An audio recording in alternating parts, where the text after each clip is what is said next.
ہم ان کے ساتھ نہیں ہیں، لیکن ایک اتنی بڑی سیاسی جماعت کو ایک ٹولہ کہنا، میں سمجھتا ہوں پاکستان ہم سب کا ہے اور پاکستان کو ہم سب نے مل کے مضبوط کرنا ہے۔ غلطیاں دونوں طرف ہو سکتی ہیں، لیکن جب آپ کسی کی طرف 4 انگلیاں کرتے ہیں تو ایک آپ کی طرف بھی ہوتی ہے۔ عمران خان صاحب نے ہمیشہ پاکستان سے محبت کا درس دیا۔ پاکستان تحریک انصاف نے ہمیشہ پرامن سیاسی تحریک چلائی، اور اس پہ تو اللہ کا شکر ادا کریں کہ عمران خان صاحب نے خونی انقلاب کا راستہ روکا ہے۔ اگر پاکستان تحریک انصاف نہ ہوتی، یہ قوم کب کی ظلم کے خلاف کھڑی ہو چکی ہوتی۔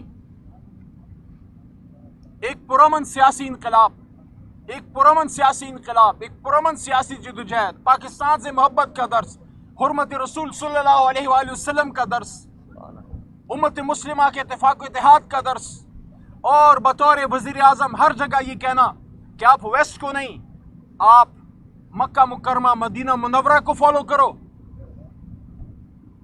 آپ کے لیے زندگی میں سب سے بڑا لیڈر حضور نبی کریم صلی اللہ علیہ وسلم ہے، یہ کہتا ہوا چلا گیا یہ آدمی۔ آج آپ اس کو انتشاری ٹولہ اگر کوئی کہتا ہے، یہ بالکل غلط بات ہے۔ ہم خود یہ ڈیمانڈ کرتے ہیں۔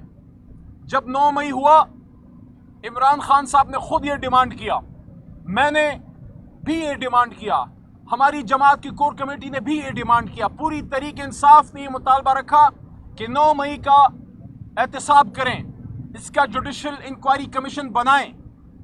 کل جو D G I S P R صاحب نے جوڈیشل کمیشن کی بات کی ہے، ہم تو کب سے یہ بات کر رہے ہیں، بالکل یہ ہونا چاہیے، لیکن اس پہ بہت بڑا سوال بنتا ہے کہ کس کس چیز کا ہونا چاہیے۔ میرے خیال میں نہ صرف 9 مئی کا جوڈیشل انکوائری ہونی چاہیے، کل 9 مئی ہے، 1 سال گزر گیا ہے، ابھی تک ہمیں یہ نہیں پتا لگا کہ اس 1 سال میں کس نے یہ کیا، کس نے یہ کروایا۔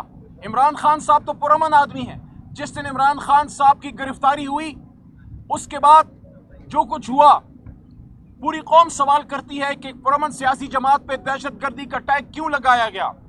عمران خان صاحب کو جس طریقے سے ہائی کورٹ کے ہاتھے سے اغوا کیا گیا، ایک سابق وزیر اعظم کو کالر سے کھینچ کے اغوا کیا گیا، کیا پاکستان کے سابق وزیر اعظم کی 25 کروڑ عوام کے لیڈر کی کوئی عزت نہیں ہے؟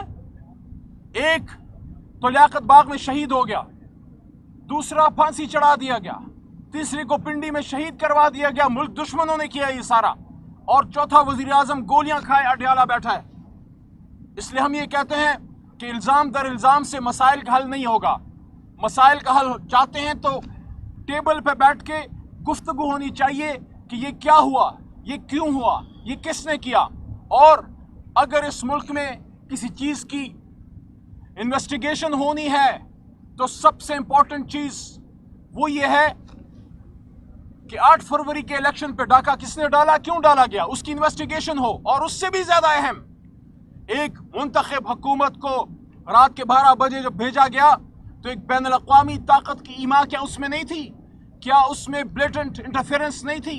یہ بات تو سب نے، نیشنل سیکیورٹی کمیٹی نے ایکسپٹ کیا تھا کہ اس میں بلیٹنٹ انٹرفیرنس تھی۔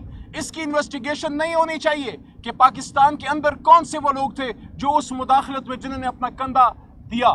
ہماری تو یہ توقع تھی کہ 8 فروری کا الیکشن ہوگا، قوم اپنا فیصلہ کرے گی اور قوم کو ایک نئی راہ ملے گی، سیاستدان سیاست کریں گے، ادارے اپنے کام سے کام رکھیں گے، اور جو سیاست میں بے جا مداخلت کی وجہ سے الزامات لگتے ہیں دوسری طرف، جب سیاسی قوتیں آپس میں بیٹھ کے مسائل کا حل نکالیں گی تو وہ لوگ بھی اپنے کام سے کام رکھیں گے اور ان کی طرف پھر الزامات نہیں ہوں گے۔ لیکن اگر آپ اس طرح سے بات کریں گے تو پھر تو جواب آئے گا، کل جماعت کی طرف سے جواب آیا، یہ ایسا نہیں ہونا چاہیے۔ اور ایک اور بات، جو فیکٹس اینڈ فگرز کل پیش کیے گئے ہیں کہ اتنے لوگوں نے تحریک انصاف کو ووٹ کیا ہے، وہ کوسچنیبل ہیں۔ یہی تو سارا مدعا ہے، یہی تو ساری ہمارے کیس کی بنیاد ہے کہ ہم یہ سمجھتے ہیں کہ ہم 2/3 سے بھی زیادہ سیٹیں ہم نے جیتی ہیں۔ سپریم کورٹ میں ہماری پٹیشن پڑی ہے، چیف جسٹس صاحب سے استدعا ہے کہ آپ اس پہ سو موٹو نوٹس لیں، جوڈیشل کمیشن بنائیں اور اس کی اسکروٹنی کریں۔ इसका ऑडिट करें कि 8 फरवरी के इलेक्शन में क्या हुआ। चीफ जस्टिस साहब, आपने फरमाया था कि पत्थर पे लकीर है, 8 फरवरी का इलेक्शन पत्थर पे लकीर है, तो पत्थर पे इस लकीर के ऊपर फॉर्म 47 का रंग किसने चढ़ाया? कौम इसका सवाल पूछती है। और आखिरी बात, उसके बाद मरवत साहब अपनी बात करेंगे। आखिरी बात जो बहुत अहम है, बसद एहतराम, ये फौज हमारी फौज है, ये इदारे हमारे इदारे हैं। पाकिस्तान को मजबूत करना है तो फौज को मजबूत करना होगा। हम तो मजबूत करना चाहते हैं, लेकिन हमारी इस्तदा ये है कि अगर ऐसी बात होगी तो कौम की तरफ से फिर बात आती है, जमात की तरफ से फिर बात आती है। हम तो चाहते हैं मामलात बेहतरी की तरफ जाए, मामलात हल हों, 9 मई से कौम आगे जाए, पाकिस्तान तरक्की करे, इन्वेस्टमेंट आए। लेकिन अगर ये रवैया होगा तो पाकिस्तान में सियासी अदम बर्दाश्त होगी। पाकिस्तान में सियासी तौर पे जब स्टेबिलिटी नहीं होगी तो आप मुझे बताएं बाहर से कौन पैसा भेजेगा? एक ऐसे मुल्क में जिसका एक ब्रांड है इमरान खान। अगर इमरान खान को आपने अडियाला में डाल के रखा हुआ है और समझते हैं कि पाकिस्तान तहरीक इंसाफ जो मुल्क की सबसे बड़ी जमात है उसको साइड लाइन करके मुल्क तरक्की करेगा, ये खाम ख्याली है। जितना इस मुल्क के लिए आइन ज़रूरी है, जितना इस मुल्क के लिए फौज ज़रूरी है, न्यूक्लियर टेक्नोलॉजी ज़रूरी है, उतनी इस मुल्क के लिए बड़ी सियासी जमातें ज़रूरी हैं, कौमी सियासी जमातें ज़रूरी हैं, कौमी लीडर ज़रूरी हैं। और 8 फरवरी कौम ने क्या फ़ैसला किया, इसको समझने की कोशिश कीजिए। DGISPR साहब, बसद एहतराम, आप हमारे अपने इदारे के तर्जुमान हैं, आपकी वर्दी हमारी वर्दी है, हम उसको इज्जत देते हैं। लेकिन शायद समझने में गलती हुई कि 8 फरवरी का जो इलेक्शन था उसमें कौम ने ये नहीं कहा कि 9 मई को जो ज्यादती किसी ने की है, किसी ने अगर जलाओ घेराव किया है, कौम ने उसको सपोर्ट नहीं किया। कौम ने ये कहा 8 फरवरी को इमरान खान साहब और तहरीक इंसाफ को वोट डाल के कि 9 मई का इल्ज़ाम इमरान खान पे गलत है, कि 9 मई का इल्ज़ाम तहरीक इंसाफ पे गलत है। कौम ने 8 फरवरी को फैसला सुनाया कि तहरीक इंसाफ पुरअमन जमात है, इमरान खान पुरअमन आदमी है। जितने लोगों ने तहरीक इंसाफ को वोट किया उन्होंने जलाओ गिराओ के सपोर्ट में वोट नहीं किया, बल्कि उन्होंने उस इल्ज़ाम को 8 फरवरी को धोया।